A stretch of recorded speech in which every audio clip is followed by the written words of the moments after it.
A warm welcome to you. My name is Andrew St. Pierre White. I'm an adventure travel filmmaker. I've been doing this for over 30 years, and I want to pay tribute today to a few people that have inspired me massively.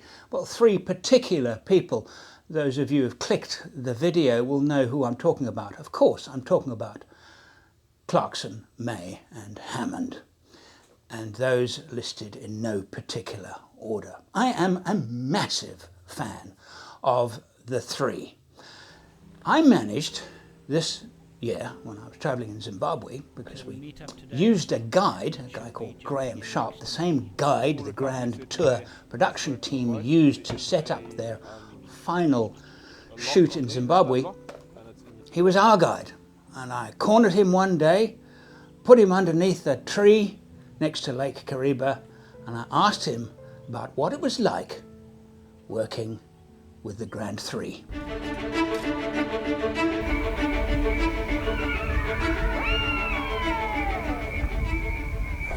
All right, now we're going to have some fun.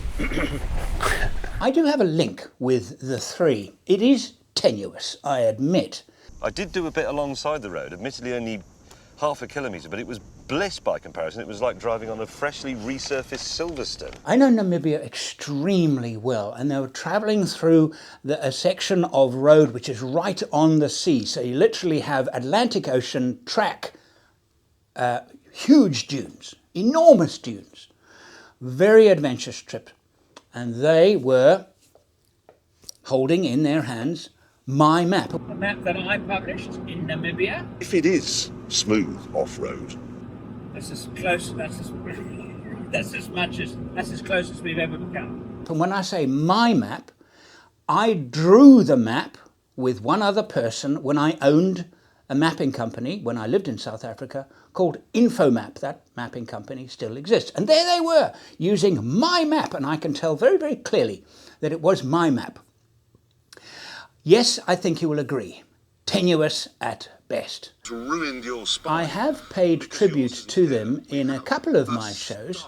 The one most notable, I think, is that I also, like Clarkson, love Range Rovers, but also know how unreliable they can be. And in their sojourn across South America, the jungles, and then the mountains, of course, they concluded that... A startling conclusion, I think, to the show.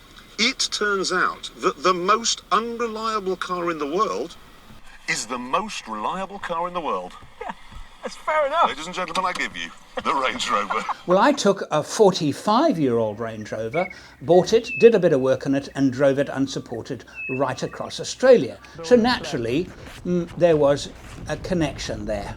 I, like many, delayed purposefully watching the final Grand Tour.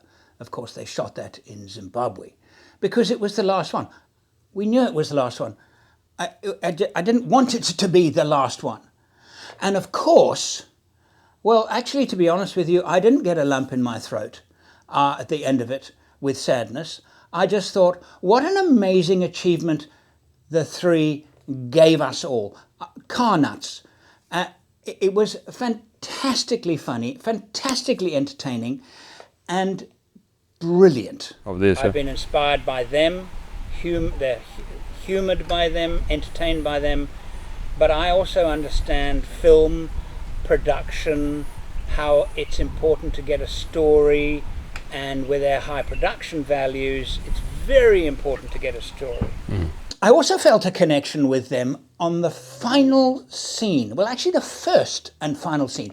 The first Top Gear special, they went and crossed the Makadikadi salt pans in Botswana. We've done it! We had crossed the Makadikadi. Trees! Good stuff. A place that I have visited, I've lost count, 15, 20, maybe more times, because it's my favourite place on earth, particularly Kubu Island, and another island that they didn't visit called South Island. So, of course, when they returned to Kubu Island, which is not in Zimbabwe, it's in Botswana, a neighbouring country, as their final scene, I thought it was absolutely apt, because I kept drawn to Makari. Just something about it's a magnetic attraction. I cannot let it go. It is truly magical. Now let's get on to the main subject at hand, my interview with Graham Sharp. Graham Sharp runs a company called 16 Degrees South. He was our tour guide. I have to tell you that our shoot in Zimbabwe was not made possible by him. That wouldn't be fair. But honestly, I could never have done the trip that I'd done. It was incredibly fulfilling. I went to places that I'd never been to before, and I've traveled in Africa a lot, because of his local knowledge and his friendship and his support. Brilliant. If you're going to Zimbabwe, honestly, brilliant. But Graham, of course, was the chosen guide, as I mentioned, on the final Grand Tour episode.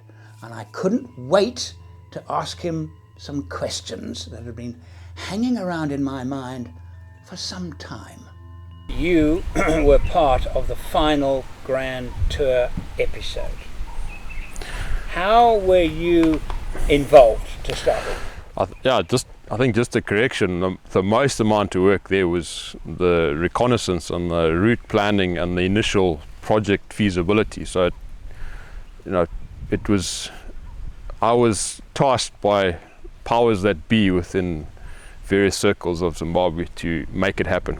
And I think on the backstage of my training and discovering and exploring Zimbabwe from my Dakar prep, I had covered a huge amount of ground. And in a snapshot, Jeremy met someone in Dubai or the Middle East at a Grand Prix. There was a conversation in a bathroom about coming to Zambia to film the final episode of the Grand Tour. Zambia. And a certain gentleman said, "Zambia, why the hell would you go there?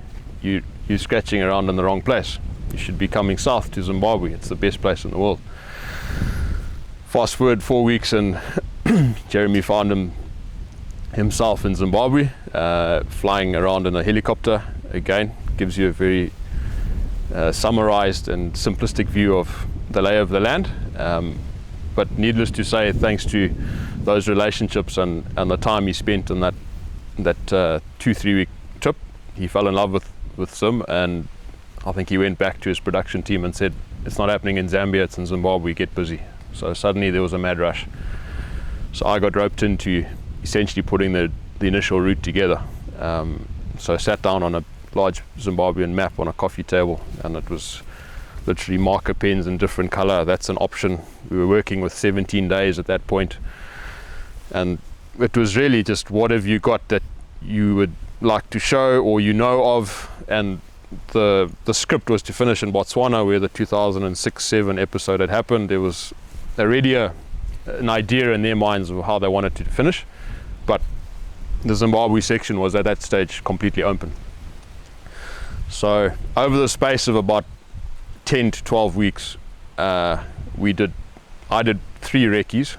I did one on my own, which was about 3 or 4 days, with another guide, and we basically went on a fact-finding mission. And that fact-finding mission was just bringing back snippets and literally photo dumps of places you could see. And then I think that all went back to the point where the producers are like, right, we're onto something. There's some really interesting locations, there's some amazing scenery, we like what we want, let's pull the trigger.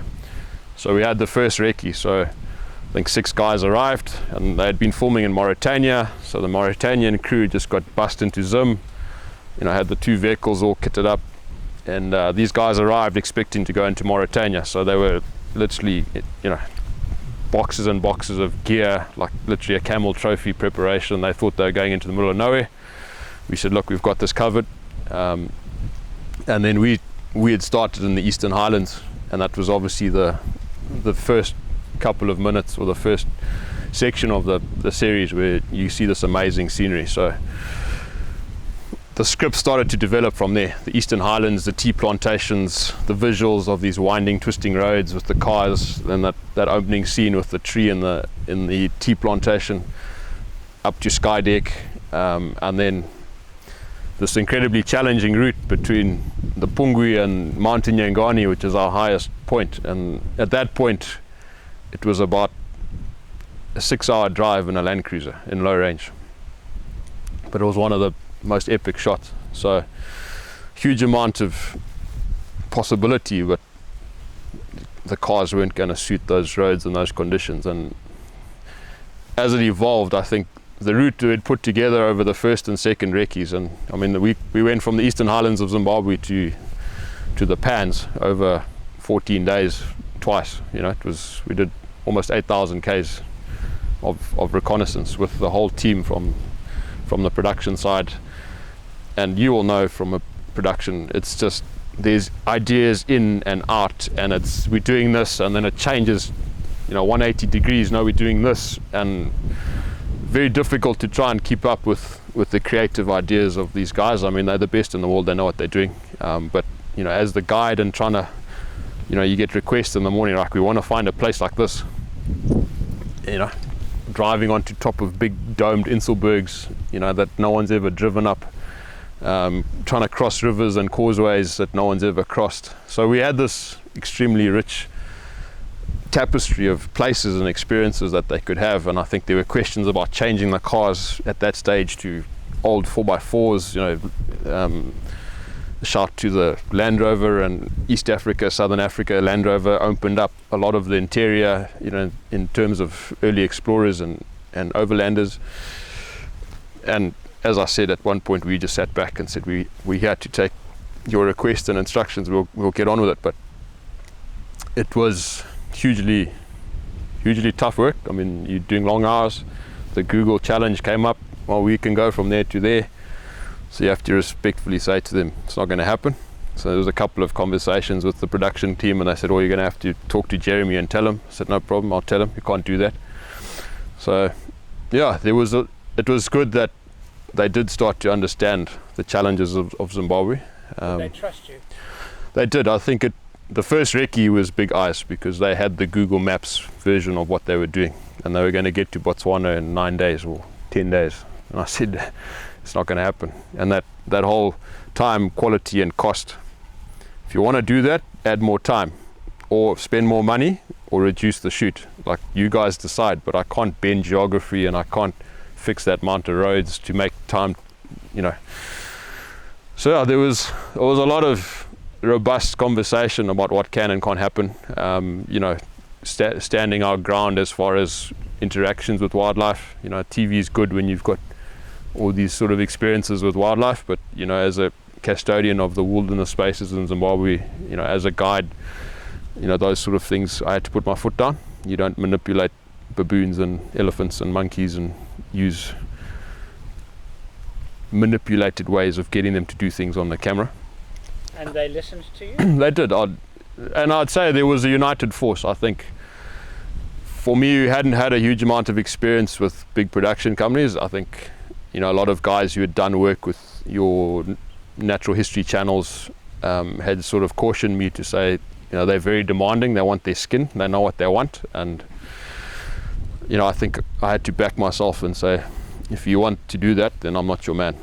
So you guys choose, but I'm not putting my reputation to those sort of activities and signing off on those sort of things. Minor Pools is a sensitive area. All of our wilderness areas, a team of 120 people and 60, 70 vehicles arriving in a wilderness or a rich natural history environment or a World Heritage site. You've got an onus of responsibility to do it properly. When you got to Kariba, the Kariba boat section, tell us about the choice of boats and the time it actually took and what part of the lake did they actually cross? Yeah, so again, that went through multiple different iterations and ideas, but I think Kariba lent itself to, the grandness of the lake, almost 300 kilometers long, had some logistical challenges. We had driven around the lake on both of the recce's, and that would have just been unrealistic. So the show had to cross the lake in some capacity. So it was questions of ferries. And then it was obviously this opportunity to create 3 unique vessels with their own personality attached to them based on the presenter, and that's where there was a lot of humor. And I think, you know, the traditional Grand Tour Top Gear spirit really came to the fore to the viewer on the Kariba section, because, you know, there was the bar and the old Kapenta rig, which is synonymous with Kariba. Yeah, a lot of engineering to build those, but we had discussed at one point going from Kanyemba on a barge up the Zambezi. You know, that was, we were going to put the cars on these barges, but, you know, you're talking 300 kilometers of river and time, so everything had to be manipulated to fit in a very short production window of, I think, 16 days in the end from start to finish. So yeah, Kariba, they had that Stelvio pass that is reference to a place in Italy, I believe.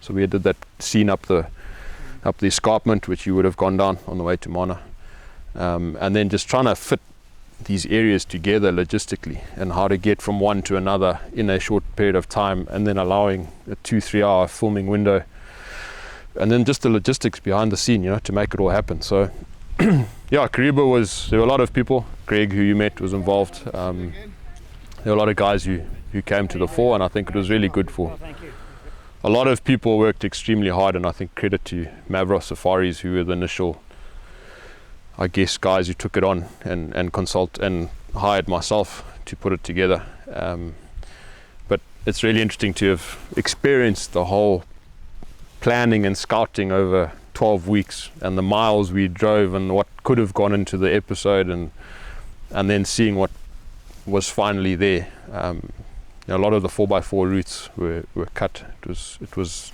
the most quickest and direct routes. But yeah, everyone was on the big ferry and the houseboats and the barges, and there was a big flotilla that went across, and yeah, up to Milabisi, and then from Milabisi obviously into Wangi and Vic Falls for the railway scene. But again, I mean, to do that normally is a 3-day drive, so, you know, we had to fast track to the specific rich areas and get it done. So yeah, it's a production, and I think credit to them. We were talking, if you produce something that stirs emotion, and as a Zimbabwean, it was great to see the country portrayed in a positive light after many years of.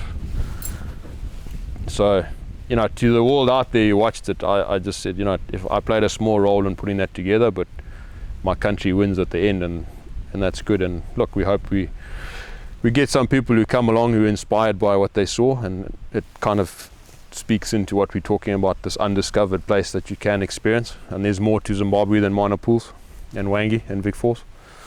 Were you on the actual shoot itself? The final shoot, I was in a logistics support role, just trying to coordinate everything, but we had outsourced guides in specific areas, again just trying to get one team of people to move with the whole thing when you had pre-preparation in the next area. So there was this sort of leapfrog effect of prep in different areas. So how big was the crew?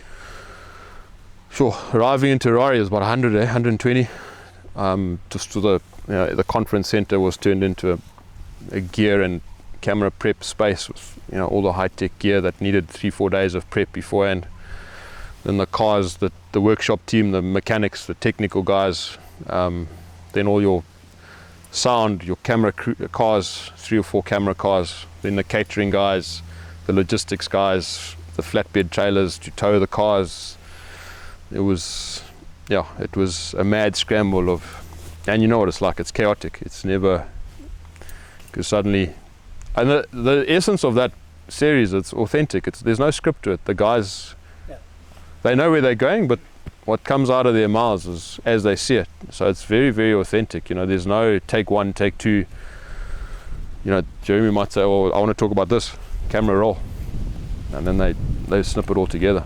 But yeah, we had heavy liaison with the government. We had just had an election, and there was a lot of sensitivities around, you know, a film crew of that size arriving in country, you know, in terms of checking that things were as they were. And former employees of the BBC could have helped. No, there were certainly some questions in our high-level meetings with, if I were just to say, the powers that be. There was some very clear and direct instructions about what to do and not to do. Can you share those? Just in terms of the narrative that was coming out of Zimbabwe, I think there was no tolerance at that stage for any expose on anything other than what was intended, to make a travel series that focused on the three characters. There was no doubt that every single move that was made by the entire team, as well as people who were following me around in the weeks before, who I was meeting, who I was talking to, what I was saying, we all were very aware that absolutely nothing could have been kept a secret. We were being watched to make sure that we were doing what we said we were going to do. You'll know, pointing cameras at border posts in any country is never a great thing. So it's that sort of context of making sure everything meets the requirements and puts Zimbabwe in a positive light. And credit to the team and the interaction between government, private sector, the production team. I'm proud to say everyone sort of honoured their role, which is good. But they had to understand that there were other episodes that were done around the world where there was some antagonizing reminders to things in Argentina and other countries. So it could have been an opportunity to leave things open to interpretation, which may have left a sour taste in the government's mouth. Right. So credit to the Mavros crew for getting that relationship to a point where we could pull this off, because knowing Zimbabwe and the typical challenges of doing things, it's not easy. And I was also adamant that they were going to get an incredible experience, but they had to look after the people that were helping them get it. You can't just roll into a country and take what you want and leave bitter taste in everyone's mouth. And I don't know whether they had much resistance in that space. But we knew what we were standing for, and we were proud to say this is what we can deliver. This is Zimbabwe. You don't have to micromanage everything. There's a very competent team. You've got some of the best guides, professional guides in Africa that are going to escort you through these areas. Fantastic catering, emergency response, the communication. It was great. So tell us now, to wrap up, your experience crossing the Pan, and you explained that there was a guy who had an idea and off he went, and yeah. Wrap up with that story. Yeah, so that was our second recce, and we had, I guess, the four big shots from the production company, directors, assistant directors and freelance directors, but pretty much Air Force One of the production team. And we had a convoy of 4 vehicles. We got to the Pans. That was, to my lack of appreciation to what went on in Botswana 15, 16 years ago, they had an idea of what they wanted to deliver, and we had to get down to Kubu Island. And first time for me on that area of the Pans, and I'd spoken to a few people in that neck of the woods who do safaris, and they were just saying stick to the main routes. So as the expedition lead at that point, I had 16 people to look after, and they all got their ideas and they all tasked with researching different stuff. Anyway, long story short, we're on our way back towards Planet Baobab on the main Nata road, and for whatever reason, at that stage, a local guide who knew the Pans really well was escorting the main team and our second vehicle, and then we broke off track, and it was just this sweeping turn to the right, and off they went into the sunset. I mean, we were 40 minutes from sundown. So my stomach sank a little, because I knew what was potentially going to happen. I knew the temperature, I knew the time of day, and we had a good run, and I just thought, if there's going to be a gremlin that surfaces on this trip, it's now.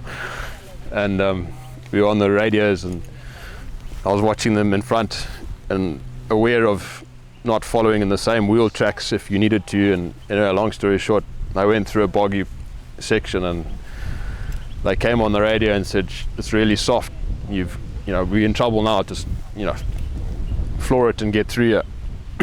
And as a second vehicle coming through, I think they just destabilized that that crust that on the pans.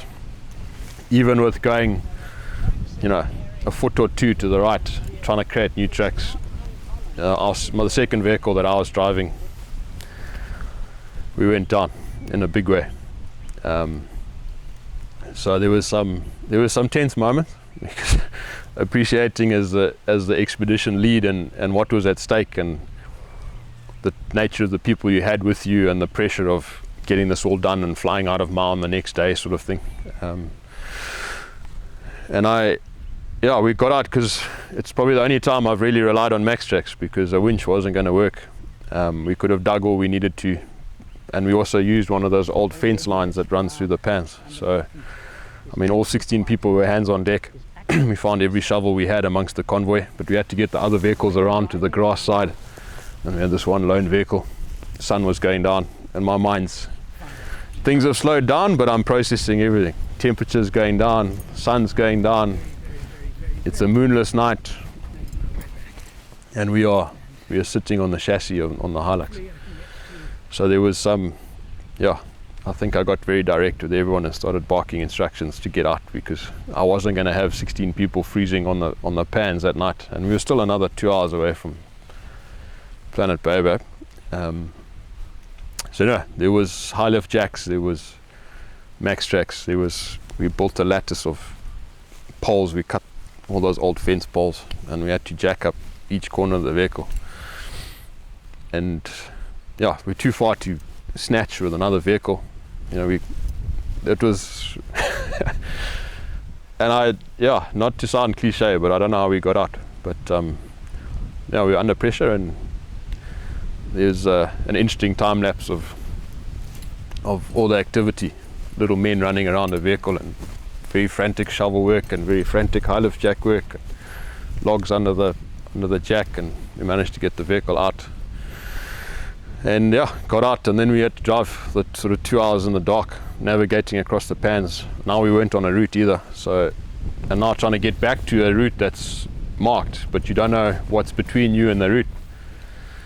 So we were now hugging those grass berms off camber, and now you're totally relying on a local guide, but he's the same local guide who's just driven across a place where you've got bog. So it was a cool story, but probably one of the most tense parts of the recce's, just trying to get that part together. But I think an hour and a half we managed to get out well after sunset, and we had a very experienced mechanic who's heavily involved in the Camel Trophy, and he was an incredible guy to have on the team. The credit to those guys is they align themselves with the best in the business. You have a guy who's got 5 or 6 Camel Trophies under his belt from Team GB and had won it several times. So as a young expedition guide, you learn from those sort of people. So it was a really interesting opportunity to see how things are done from a different frame. I certainly grew as a character, as a guide, just having access to a very high caliber group of people. Risk management of scenes, how just they had some SAS guys there, ex-military, that were just looking at things from multiple different perspectives. So you have 16 days to spend with those guys in a car. You can't not learn something. So it was interesting characters, and these guys they're best in the business, and I think the feedback from the series is it shows the caliber of the people involved. I think it shows the best of Zimbabwe and the best of the guys who came together on the Zim side. It was a team effort. So it was a great experience. Newcomers to film will brag to me about the great footage they got with their new drone, and my heart sinks. We're not footage collectors, we're storytellers.